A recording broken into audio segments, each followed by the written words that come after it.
Jason. Today's episode of the Lee Summit Town Hall podcast is brought to the good people by Budget Blinds of Lee Summit. Budget Blinds! I got to tell you, you've been doing that yell for about 4 years now. Yeah. But dang, it's good to see you do it back in studio. I know. It's different when it's like 3 feet across the table, isn't it? So I don't even know how to stand right now. we're within social distancing space from one another. It's really weird, but it's good. It's good. Welcome back to the studio. And you know how people should celebrate? They should celebrate by going to see our friends at Budget Blinds of Lee Summit, the home of Signature Series Shades. I got another one for you. All hail our robot shade overlords. All right, now I feel like the world really is coming back. Nature is healing. Hey, I heard a rumor. Uh-huh. That long-awaited second retail physical location of Budget Blinds is happening. So it's getting ready to open. So if you're on that other side of the state line or you've got family and friends over there and they need to go visit them and get the Signature Series shades for their home, they can do it. Did you hear that rumor from a Stoddard-shaped birdie? I did. I figured that was probably that. You probably wouldn't pass on just a completely unsubstantiated, unproven rumors. And there you are. Good journalist you are. But here we are. So now, if you are in Overland Park or anywhere on the Kansas side or here in the great, great city of Lee Summit, you have a Budget Blinds available to you in a short distance. So what are you going to do, Nick? They need to go and see our friends at Budget Blinds at Lee Summit.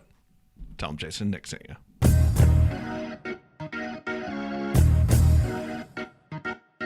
Hello again, and welcome to Lee Summit Town Hall, a weekly podcast about what you can do to make a difference. I am Jason Norbury, and as always, I am joined by a man who does not need 9 pitchers to get through a regulation-length baseball game.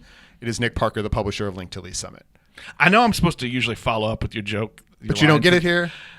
No, I get it. But you're mad at me here's the still. problem. What? Are you still mad at me? No, I'm still getting used to you being back in the studio, and I don't know how to make real eye contact with you.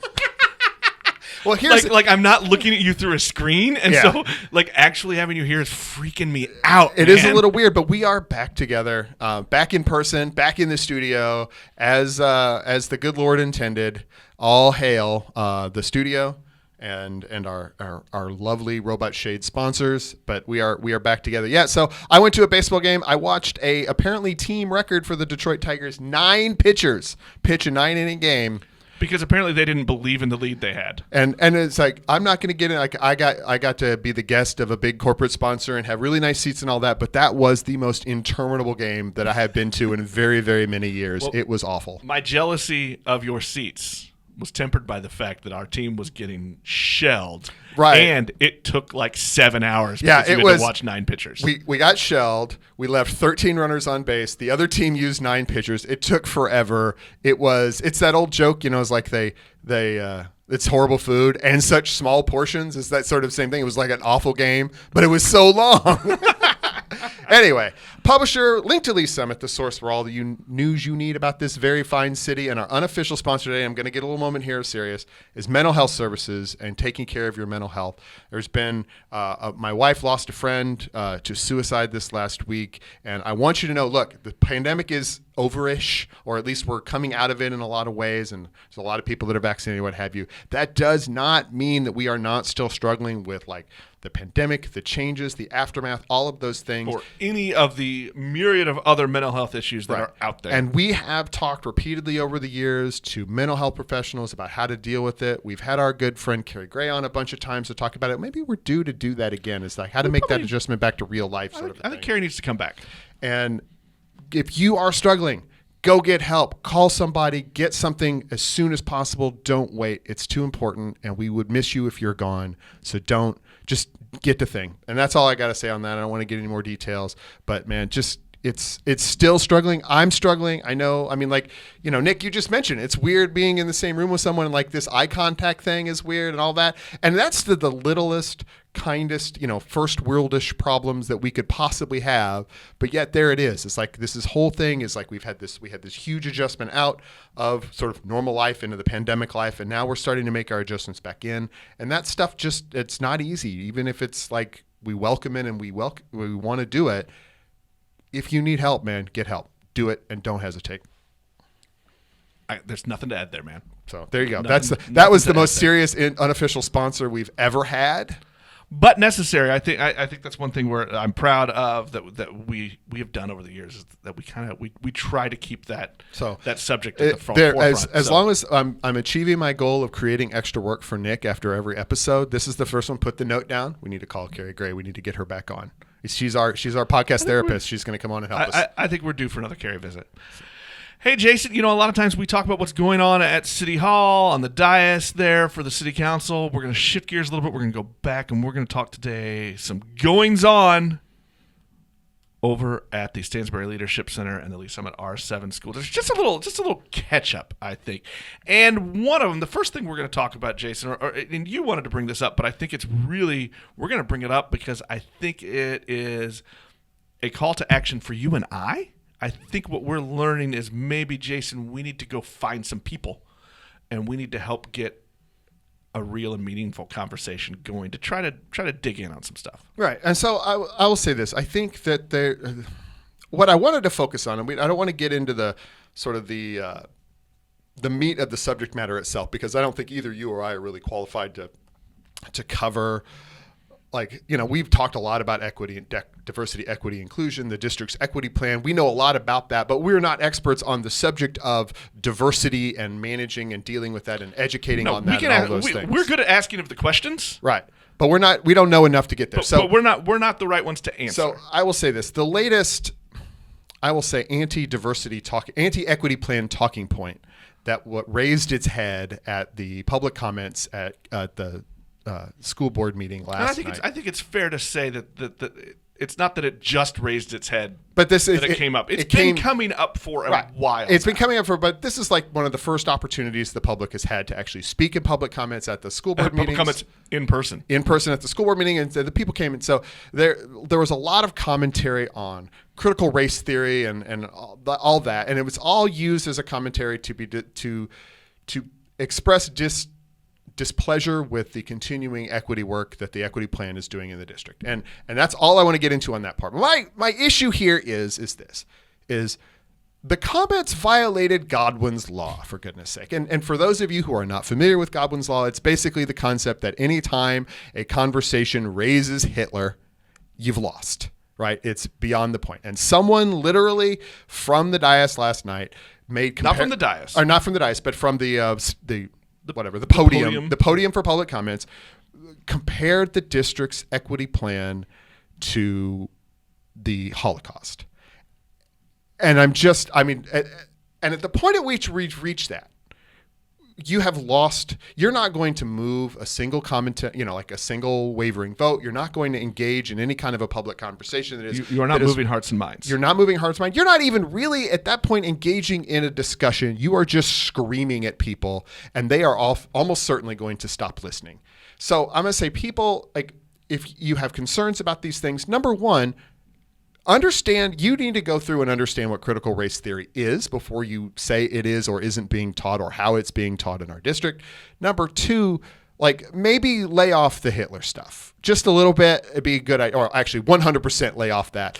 Don't go into the hyperbole. We can't have a conversation about this subject matter if the conversation immediately dives into make-believe and allusions to the worst human genocidal tragedy in our recorded history. You just can't go there. And so that's my thing. And I think as a result, the second piece of work I'm going to give to Nick here on the podcast is we're going to get some people in so we can have a conversation about the equity plan, somebody who really does have a fundamental understanding of what critical race theory is. And we're going to kind of have that conversation about how all of that comes together, if at all, in our district and what things. So look for that conversation to be coming. But in the meantime, man, tone it down. You're not convincing anybody by comparing David Buck to Adolf Hitler. You're just not going to do it. I think that goes back to kind of when we first started this podcast. The drama at that moment in time was coming from the city council dais. And what we had noticed, and the reason we started talking about stuff, Jason, was because the real issues weren't being talked about, and they weren't doing it because everybody was arguing with whatever hyperbolic analogies of the time were. And so what we want to do is we want to dig past that a little bit and see if we can get to real conversations about what the district's curriculum is and what they're trying to do, and if it's the right thing to do. And I think we've got to get those people. So stay tuned. We're going to come back on that. Yeah, we're going to put together the right people. As Jason said when we started, we're good at the questioning part. We're not the right ones. I got a 45-minute rant about that we could go into, but that's not good radio. No, we're not doing it. So instead, I'm giving Nick homework, and we're going to come back to this. Moving on. Last night's school board meeting, they did talk about that. I think this is a big one. You can get all the details over at linktoleesummit.com. The district did announce the changes to start and end times for all of the schools and the programming. A lot of this is spurred by, this is not just a local thing. There's a bus driver shortage everywhere. And so in order to adjust kind of their routes and their pickup schedules and drop-off schedules, they've changed the bell schedule for all the schools. So you can head on over to linktoleesummit.com, and you can see the details of those changes that the district has. And if you don't like those changes, send your complaints about that to Nick at linktoleesummit.com. No! I'm just the messenger on this one. In other news, this kind of just there'd been a lot of rumors, but it just kind of popped out in the last couple of days. The district did approve last night. They are purchasing what was the former home of Paradise Park. That is now going to be district property. Look, what this clearly means First off, let's just say, I'm sad. My place for Galaga and skee ball. There's still another place in town. There is. But I missed that one. I understand that. And I'm going to say this is like clearly what this means, that the district just hates fun and they do not want anybody to have fun. Now, so they're purchasing it. They've obviously, land is always an issue and locations of land is always an issue, and dealing with, and the bond, when we did the bond, part of that was an expansion of the early childhood education stuff, and this is their real estate solution for that as a thing. So this is land adjacent to current school district property. Right. It lets them do that Great Beginnings expansion, early child expansion that they were wanting to do. And by the way, Jason, it's also some other land and facilities that they can kind of hold on to and figure out creative ways to put it to use for the district. Yeah, absolutely. So, we're all a little sad, but we don't want to mix our sadness with Paradise Park retiring as an event space for people. With batting cages too. Yeah, and really almost the only ones locally. So like if there's a batting cage market still to be had in the city, there's your business idea, your hot take for your next business, Nick. You can run batting cages.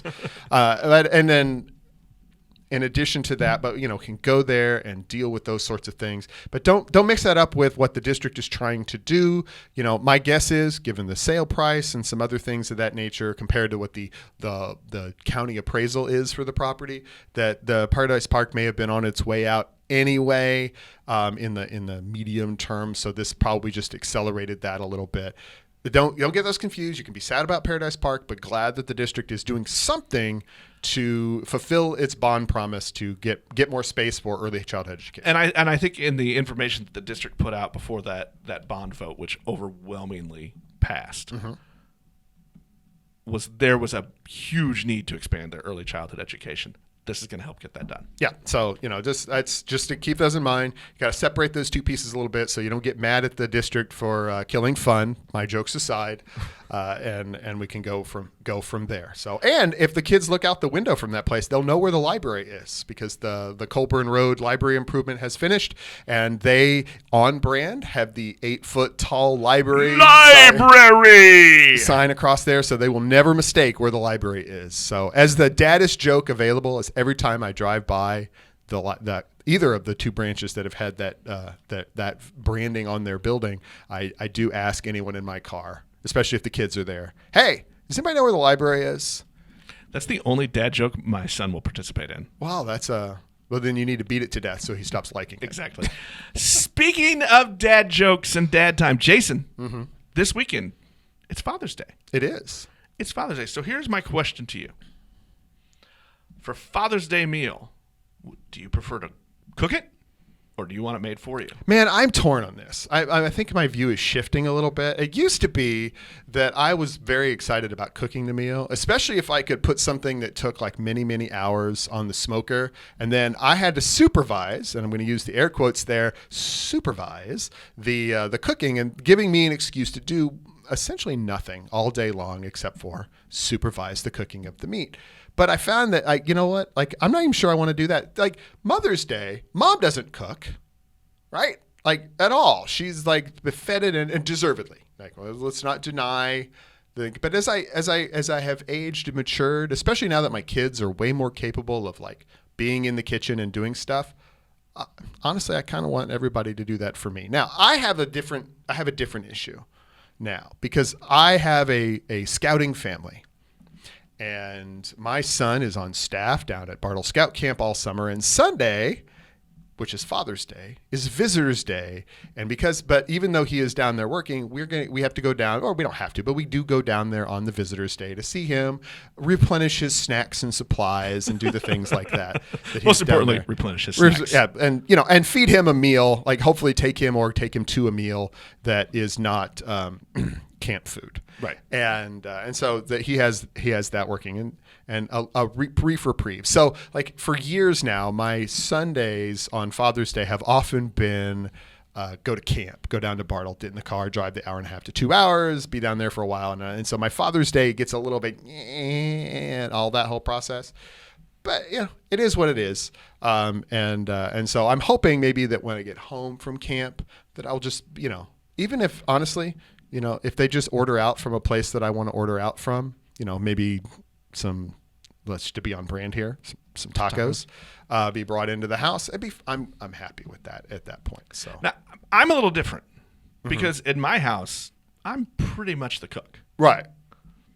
Mrs. Linked Summit, not so much enjoying of the cooking. No, but she probably is enjoying the ordering. So I have often taken Father's Day as to maybe like, I get to treat myself to something special when I cook. Right. And like, maybe the things because I'm cheap. Maybe the things I usually don't splurge for. Or things that maybe the rest of the family doesn't love, but you do. And you get you can like, you have to eat this. This is Father's Day. My choice. I have gone more the last few years to maybe we go out somewhere. Then I can feel like somebody's making me food. That's good. So what we're saying is we're getting older. We're getting lazier. And we don't want to cook anymore. And I'm gonna make this announcement. I don't know what I'm doing for Father's Day dinner this year. Me either. I mean, I know I'm going to camp, but I'll be home by the evening. So. Have you ever had a tie as a gift for Father's Day? Has that cliche happened to you? No, I have gotten socks, but they were cool socks, so I didn't mind that. And no, because like my family knows that. I mean, look, I'm a lawyer and I have ties, but they know better than to buy me a tie for Father's Day, unless it's like an active joke, like it would be like, a tie that's a fish or something like that. It's just funny, but they wouldn't like. Or one with my face on it. Yeah, they wouldn't buy me a tie. Yes, I want your one of your beer podcast. I want that logo on a tie for. Challenge accepted. There it is. So, but you can give me that for Father's Day, and I will be appreciative. So. Well, that's going to wrap up our show for this week. I'm going to say this, Jason. From you and I, from the Lee Summit Town Hall podcast, from Lake to Lee Summit, happy Father's Day to all the dads out there. Absolutely. Make all the dad jokes you want on that day. That is your right. Matter of fact, I want to know your favorite dad jokes. Oh, send your favorite dad jokes to us. That's what we want to know. I can't put most of mine on the air because I tend to get closer to the blue territory than Nick will allow this podcast to go. That's true. I hold tight reins. As an effort to embarrass my children. And because that's really the important goal of the dad joke is to make your children groan and upset. And they appreciate puns too much, but sometimes they don't appreciate when you get into the blue tinge stuff. There you go. That'll wrap us up for this week. We'll talk to everybody next time.